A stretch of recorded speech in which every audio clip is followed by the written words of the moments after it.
하면 좋겠습니다. 자, 기도 제목 같이 한번 따라 하시겠습니다. 연말에 내 마음을 잘 관리하게 하시고 진실한 사람이 되게 하소서. 네, 서로 우리 축복하면 좋겠습니다. 당신의 기도는 반드시 응답됩니다.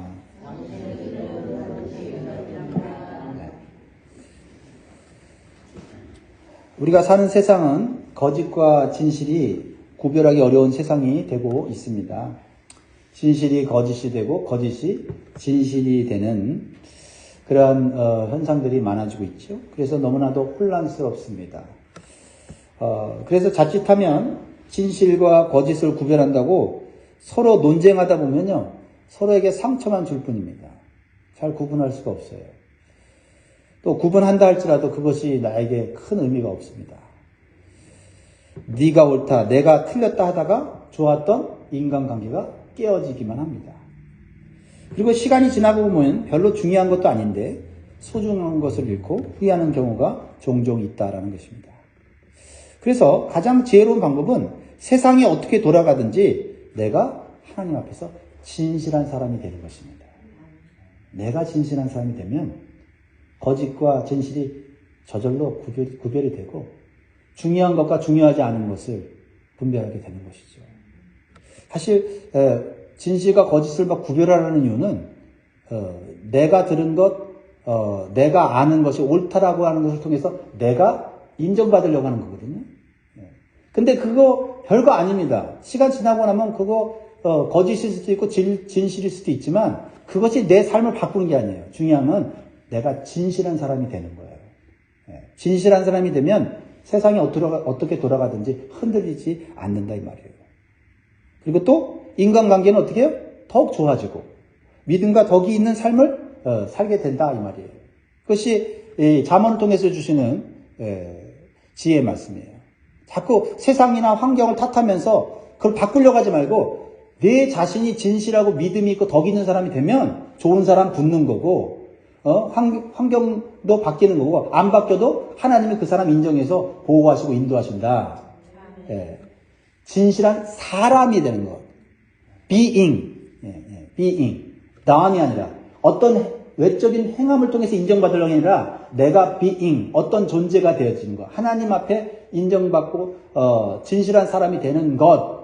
거기에 초점을 맞추고 시간과 에너지를 쓰라. 이게 잠언의 지혜의 말씀인 거예요. 그래서 잠언의 말씀은요, 오늘도 우리가 진실하고 신뢰할 만한 사람이 되기 위한 지혜가 담겨져 있는 거예요. 첫 번째 주신 교훈은요, 내 입으로 한 약속은 지키려고 힘쓰는 사람이 되라는 거예요. 자, 14절 보겠습니다. 선물한다고 거짓 자랑하는 자는 비 없는 구름과 바람 같으니라. 팔레스타인 지역에서는 비가 잘 내리지 않기 때문에 여러분 하늘에 구름이 이렇게 끼고 바람이 불면 잔뜩 기대를 해요. 야, 이제 비가 오는구나. 비가 오면 이제 우리 밭에 채소가 자라나고 나무에 열매가 맺히겠구나. 이게 팔레스타인 지역은요, 비가 내려야만 뭐든지 형통하게 되는 거예요. 근데 가끔씩 비를 머금지 않는 구름이 있어요. 그러니까 구름은 구름인데 비가 없어. 그러니까 구름을 바라보면서 잔뜩 기대하는데 바람이 불면서 구름이 지나가기만 해버려요. 이때 농부의 실망과 분노가 얼마나 클지는 우리가 상상할 수가 있다 이 말이에요. 그러니까 솔로몬은 지킬 수 없는 약속들을 남발하는 자를 가리켜서 비 없는 구름과 같고 지나가는 바람과 같다라고 말하고 있는 거예요. 그래서 선물한다고 거짓 자랑하는 자는 진실하지 못한 자고 그것은 그저 자기 자신이 다른 사람에게 좋게 보이려고 순간적으로 후한 사람처럼 말하는 것 같다는 거죠. 저도 인생을 살아보면서 참 진실하고 참 좋은 분들을 많이 만났습니다. 하지만 또 뭐 대화를 할 때는 그냥 간까지 빼어줄 것처럼 쓸개까지 빼어줄 것처럼 온갖 좋은 선물을 다 줄 것처럼 하다가 자기에게 유리하지 않으면 언제 그랬냐는 사람도 만나보았어요.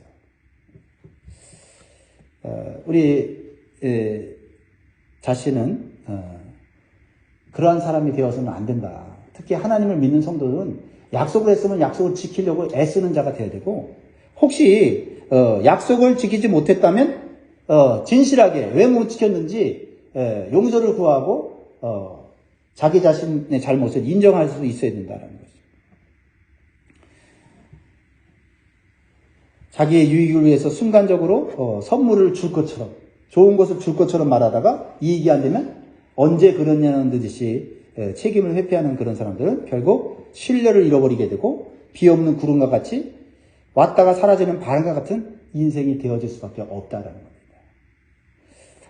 진실한 사람은 때로는 억울한 일도 당하고 손해도 보지만 결과적으로는 하나님이 살아계시고 정의로우신 하나님이 다 판단하고 계시기에 우리의 인생이 결국은 복된 삶이 된다 하는 가치관을 가져야 될 줄 믿습니다. 하나님을 믿는 우리는 입술에 진실함이 있어야 되고 약속한 것은 반드시 지키려고 힘써야 돼요. 그리고 우리는 이렇게 해야 되는 이유는 우리 자신만을 위한 것이 아니라 우리를 구원하신 하나님의 이름과 영광을 위해서도 그렇게 해야 한다. 그래서 세상 사람들이, 예수 믿는 사람들은 말만 잘하고 지키지 않는다는 그런 말을 우리가 들어서는 안 되는 거예요. 근데 사실 우리가 그래도 세상 사람보다는 진실하고 약속을 잘 지키거든요. 그럼에도 불구하고 세상 사람들이 우리를 또 판단하고 또 손가락질을 하는 이유는 우리에 대한 뭐가 있어요? 기대가 있기 때문에. 그래도 나보단 나아져야 되지 않냐? 이렇게 되는 거예요. 비슷하면 욕먹는 거예요, 우리는. 그러니까 우리는 세상 사람들보다 진실하고 정직한 삶을 살기에 더 힘써야 되고, 그 이유는 하나님의 존재를, 거룩한 하나님의 영광을 드러내야 되는 존재이기 때문이다라는 것입니다. 그래서 거짓이 없고 진실한 사람이라는 말을 세상 사람들에게 들어야 믿음이 인정받는 것입니다. 세상 사람들은 우리가 교회에서 얼마나 예배 열심히 드리고 성경 읽고 기도 열심히 하는지는 보지도 못하고 관심도 없어요. 그런데 그들이 관심 있는 것은 우리가 생활 속에서 얼마나 진실하고 얼마나 정직하고 얼마나 또한 너그러운가를 보고 저 사람 교회 다니는 사람이야, 저 사람 좋은 크리스찬이야라고 얘기하는 거죠. 오늘 우리는 특별히 다른 사람의 허물을 이야기하는 것을 조심해야 된다. 세상 사람들과 얘기하다 보면 사실 허물을 처음부터 내가 얘기하지는 않지만 그런 사람들이 다른 사람들의 집집마다 있는 이야기들을 뭐 이렇게 반찬거리 삼아 요깃거리 삼아 막 얘기할 때 같이 웃고 같이 즐기고 그러다 보면 한마디 보태다 보면 어떻게 됩니까? 그 사람들은 자기가 그랬으면서도 예수 믿는 사람들이 그러면 또 뒤에서 욕하고 있단 말이죠. 그런 얘기들을 저는 가끔씩 들어요. 그래서 17절에 보면 너는 이웃집에 자주 다니지 말라. 그가 너를 싫어하며 미워할까 두려워하니라. 왜 그래요? 왜 자주 다니는 거 왜 자주 다니는 거예요? 눈치 없이 자주 다니는 사람들 있죠. 그 사람이 좋아하는 줄 알고 자주 다니고 자주 다니면서 뭐요? 이곳저곳에서 정보를 몰아다가 막 갖다 주면 좋아할 것 같은데 그렇지 않아요. 오히려 눈치 없이 예약 없이 아무 때나 막 들이닥치는 사람들 좋아하지 않는다는 거예요. 18절에 자기의 이웃을 쳐서 거짓 증거하는 사람은 방망이요 칼이요 뾰족한 화살이니라 라고 말하고 있습니다. 이러한 세상의 사람들처럼 다른 사람의 허물을 말하려고 열심히 돌아다니는 그러한 사람들을 우리는 조심해야 될 뿐만 아니라 우리도 그런 사람이 되지 않도록 힘써야 될 줄 믿습니다. 오히려 우리는 다른 사람들을 격려하고 위로하고 다른 사람의 단점을 덮어주는 그러한 말을 하려고 힘쓰는 자가 될 때 오히려 이제 사람들이 붙는 거예요. 처음엔요 같이 욕하고 같이 허물을 얘기하는 사람들을 즐거워하지만 나중에 뒤돌아서면 정말 자기가 외롭고 힘들 때는 누구 찾는지 아세요? 말 없고 진실하고 그리고 따뜻한 사람을 찾아가게 돼 있단 말이에요. 그러므로 우리는 세상 사람들의 어떤 그 판단을 우리는 잘 분별해야 돼요. 자기랑 잘 어울려준다고 우리를 좋아하는 게 아니에요. 사실은 우리가 믿음을 지키고 또 우리가 진실하고 정직한 삶을 살아갈 때 그 사람들이 야 너무 그렇게 세상을 그렇게 살지 마 라고 말하지만 속으로는 야 역시 예수 믿는 사람 다르구나 하고 나도 언젠가는 저 사람처럼 살고 싶어 이렇게 된다 이 말이에요. 그러므로 세상 사람들이 하는 평판에 여러분 흔들리지 마시고 오직 하나님 바라보면서 진실한 입술, 진실한 마음을 가진 하나님의 사람이 되기를 주의 이름으로 축복합니다. 두 번째로 우리에게 주시는 교훈은 인내와 온유로 사람을 대해야 된다. 인내와 온유로 사람을 대해야 된다. 15절 말씀 같이 읽을까요? 시작. 오래 참으면 관한도 설득할 수 있나니 부드러운 혀는 뼈를 꺾느니라. 이 부드러운 혀는 뼈를 꺾는다 이 말을 저는 한국에 제가 어렸을 때 담임 목사님이 굉장히 많이 했던 걸 기억해요. 부드러운 혀로 뼈를 꺾는다. 이런 얘기를 많이 하셨어요. 그게 머릿속에 깊이 박혔는데 그게 무슨 말인지는 잘 몰랐어요. 근데 인생을 살아가면 살아갈수록 강한 사람이 사람의 마음을 변화시키는 게 아니라 부드러운 사람이 사람을 변화시키더라 하는 것을 깨달으면서 이 말이 그 말이구나. 부드러운 혀가 뼈를 꺾는구나. 여기서 오래 참으면 관원도 설득할 수 있나니 이 말 중에 이 관원은요 높은 자리에 있는 사람을 말하죠. 공직자, 권세와 힘을 가진 사람을 말하죠. 이 당시 높은 자리에 있는 사람들은 보통 권위적이고 고압적인 자세로 백성들을 대했어요. 그래서 백성들이 하는 말을 잘 안 들었습니다. 그러니까 권세 가지면 그게 장땡이에요. 세상 말로 장땡. 그래서 이 고위직에 있는 사람들을 대상으로 원하는 것을 얻는다는 것은 쉬운 일이 아니었다라는 거예요. 사실 예전이나 지금이나 비슷하지 않습니까? 힘 있고 권세 있고 하나님을 두려워하지 않는 사람들은 그 힘 가지고 자기 것 챙기지 백성들 챙깁니까? 근데도 이 솔로몬이 주는 지혜는 뭐냐면 이러한 사람들을 대상으로 억울하다고 성급한 마음과 저항하는 태도로는 아무것도 얻지 못한다.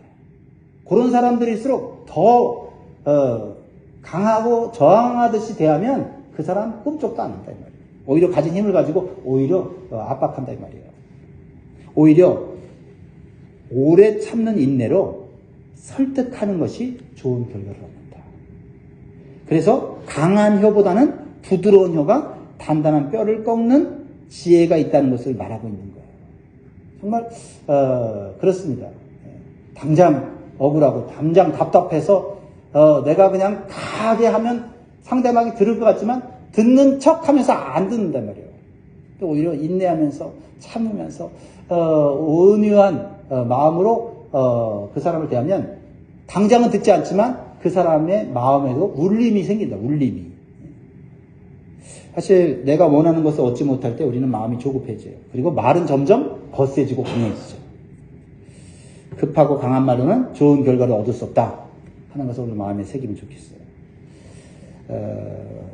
무엇보다도 우리는 인내와 온유함으로 십자가를 지시고 하나님의 뜻을 온전히 성취하신 예수님의 마음을 묵상할 수 있기를 바랍니다.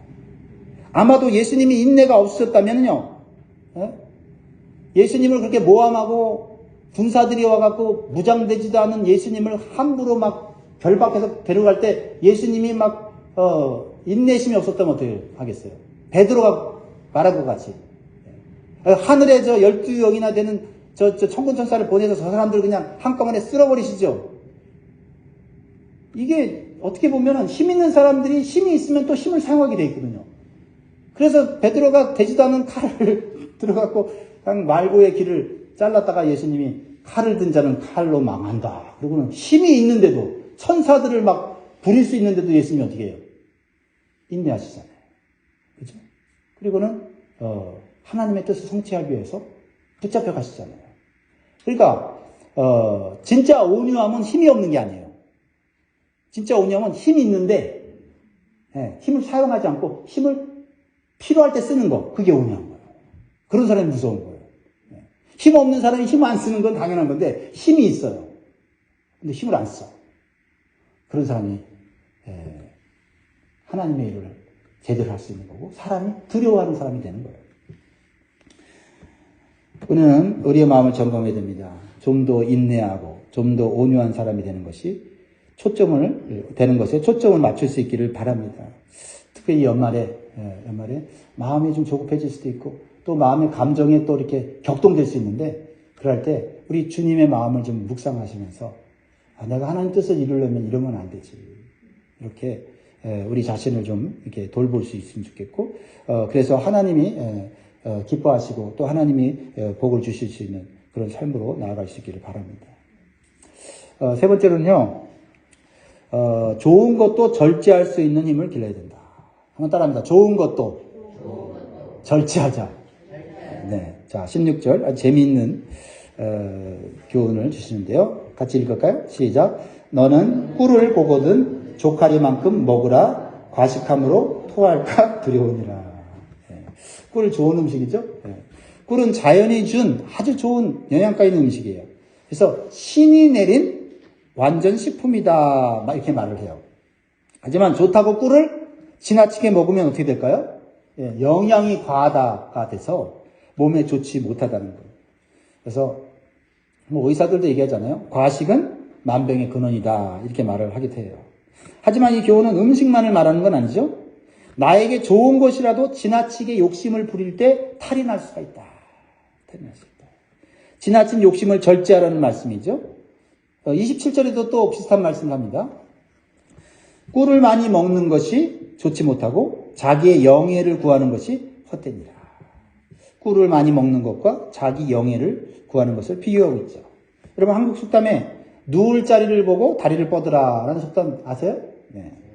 네. 현재 자기 자신의 위치를 올바로 알고 상황을 판단하라는 거예요. 네. 되지도 않으면서 높은 자리에 올라가려고 하고 말이죠.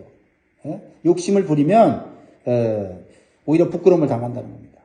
사람이 하나님께서 높여주실 때 영광이 되고 명예가 되는 것인데 자신이 좀 지식도 있고 능력도 있다고 해서 겸손하게 높은 자리로 올라가려고 하면 오히려 부족함이 보이고 부끄러움 당하고 오히려 고통당한다 이 말이에요. 한마디로 스스로 높아지려고 할 때 헛되고 허무한 인생을 살 수가 있다는 겁니다. 지금 현재 자리에 있는 게 제일 좋은 거예요. 여기서 하나님이 높여주시면 올라가고 하나님이 명예를 주시면 받아야지. 그게 이제 안전한 거예요. 안전한 거예요. 내가 막 높아지려고 하고 내가 이런 대우 받을 사람 아닌데 내가 한국에 있을 때는 내가 왕년에 이런 사람인데 내가 미국에 와서 내가 이렇게 살아서 그렇지 나 그런 사람 아니야 하면서 현실의 삶에 성실하지 않으면 그 사람은요 결코 인정받는 사람 될 수 없어요. 지금 현재의 자리에서 우리는 성실하게 섬겨야 된다. 이렇게 절제하지 못한 인생의 결과가 얼마나 허무하고 위험한 것인지 28절에 나와 있어요. 자, 절제하지 못한 사람의 모습이 이런 모습과 같다. 28절 같이 읽습니다. 시작. 자기의 마음을 제어하지 아니하는 자는 성읍이 무너지고 성벽이 없는 것과 같으니라. 여러분, 나를 보호해줄 성벽과 성읍이 없는 삶이 얼마나 불안해요. 그렇죠? 아무리 많은 걸 가지고 있으면 뭐래요? 성벽이 없어요. 그러니까 잠자다가 눈 떠보면 하나씩 다 훔쳐가 버려요. 성벽이 없으니까. 그러니까 자기 마음을 다스리지 않는 사람들은요, 하나씩 다 빼앗긴단 말이에요. 그러니까 내 마음 관리하는 것이 얼마나 중요한가. 남 탓할 필요 없어요. 저 사람 왜 그래? 저 사람 때문에 그게 뭐 고통스러워, 괴로워. 그거는 견딜 수 있는 거예요. 그것은 나한테 그렇게 대단한 일 아니에요. 내 마음 못 지키면 있는 거 다 뺏긴다 이 말이죠. 그래서 꿀을 많이 먹지 말라는 교훈을 통해서 절제의 지혜를 배울 수 있기를 바라요.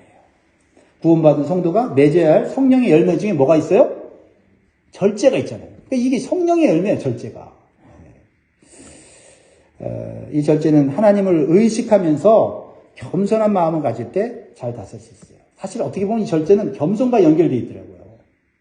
내가 마음이 낮아 있으면 절제하게 되는데 내가 막 흥분되어 있고 내가 좀 뭐 대단한 것 같아 그러면 절제가 잘 안 돼요. 누가 조금만 나한테 뭐라고 해도 내가 누군데 당신이 뭐라고 해 하면서 절제가 안 되는 거예요. 근데 낮아져 있고 나 주님 앞에 별 볼 일 없는 존재야. 은혜 받고 구원 받은 것만으로 나는 만족해. 이러면 그냥 이렇게 쭈그러져 앉아 있으면 사람이 와서 아이고 여기 있냐고 해갖고 높은 자리로 들어가려니까요. 자, 베드로전서 5장 6절에 그러므로 하나님의 능하신 손 아래서 겸손하라. 때가 되면 너희를 높이시리라. 믿으십니까? 이 말씀 믿으세요. 그리고 그렇게 행동하세요. 내가 절제하지 못하는 것이 겸손하지 못한 마음 때문에 온 것은 아닌가 생각해 볼 수 있어요. 사실 제가 어제 허리를 약간 삐끗했거든요. 아무것도 안 했어요. 그냥 잠깐 이렇게 걷고 그랬는데 삐끗했어요. 무거운 거 든 것도 아니에요. 그 아침에 일어났더니 이거 묵직하니 그냥 일어나기도 힘들더라고요. 새벽 한 3시쯤 일어나갖고 말씀을 이제 정리를 하면서, 이 말씀 딱 있는데 저한테 깨달음이 오는 거예요. 연말에 나대지 마라. 연말에 경고망동하지 마라. 그런 메시지가 제 마음에 딱 오더라고요. 그러니까 몸이 이렇게 천천히 움직이니까 내 마음이 차분해지는 것 같아요. 하나님이 혹시 내가 나대고 혹시 경고망동할까봐 허리를 조금 다치게 하셨구나 하니까 감사한 거예요. 감사한 거예요. 그러니까 여러분 좀 이 연말에 너무 급하게 막 나대지 말고 좀 이렇게 캄하게 고요하고 평안한 가운데서 이 연말과 연시를 보낼 수 있기를 간절히 소원합니다. 자, 네 번째로 마지막으로 하나만 더 볼까요? 여러 가지 있겠지만 마지막으로 주는 것은 계속해서 반복되는 말씀이에요. 원수에게 은혜를 베풀려는 마음을 가지면 승리하게 된다는 거예요. 원수에게 은혜를 베풀려는 마음을 가지면 승리하게 된다. 21절, 22절 보겠습니다. 네 원수가 배고파하거든 음식을 먹이고 목말라 하거든 물을 마시게 하라. 그리하는 것은 핀 숯을 그의 머리에 놓는 것과 일반이요 여호와께서 내게 갚아 주시리라. 사실 여러분 원수에게 복수하지 않는 것만으로 잘하는 거예요. 그건 하실 수 있겠죠. 원수에게 복수하지 않는 거. 우리가 예수 믿는 사람이니까 그 정도는 그래 내가 복수는 하지 말자. 그러나 더 나아가 원수에게 은혜와 공유를 베풀 수 있다면 그 사람의 인생은 복이 저절로 굴러 들어오는 삶을 살 수 있다는 거죠. 그러니까 원수가 생겼어요. 근데 원수가 좀 고통받고 어려운 일이 생겼어요. 그럼 우리 마음에 어떤 생각이 들어요? 우리 어린애 말로 뭐 따라할까요? 쌤통이다. 쌤통이다는 말 쓰잖아요. 근데 그런 마음 안 갖고 하나님의 징계를 받아서 저렇게 심판을 받는구나. 불쌍하다. 나도 뭐 원수 같은 행동을 하지 않았지만 나도 원수처럼 행동하면 나도 하나님께 징계받자. 그래서 경각심을 갖고 이거 불쌍하다. 이런 마음을 딱 갖게 되면 그게 복받는 마음이에요. 그런 마음을 가졌는데 하나님은 뭐예요? 갚아주신대. 하나님은 우리가 원수에 대해서 어떤 마음을 갖느냐에 따라서 우리에게 복을 주시는 거예요. 그러니까 뭐 열심히 직장 가서 일을 해서 뭐 우리가 복을 받을 수 있지만 가만히 앉아서 마음만 바꿔도 복이 저절로 굴러 들어오더라고. 그래서 그렇다고 원수가 생기게 해달라고 기도할 필요는 없어요. 복 받으려고. 그렇죠? 네. 원수가 있다면 원수에 대해서 내가 어떤 마음을 갖고 있는가 점검해 보면 좋을 것 같아요. 하나님께서 갚아주시면 얼마나 큰 복을 주시겠는가. 먼저 원수로부터 받은 상처와 고통으로부터 해방되니까 승리하는 거 아니에요? 그렇죠? 원수에게 복수하지 않으려고 하는 마음도 복된 마음이에요. 근데 복수하지 않은 마음으로는 항상 마음속에 원수에 대한 어떤 감정이 남아있어요. 근데 원수가 불쌍해져.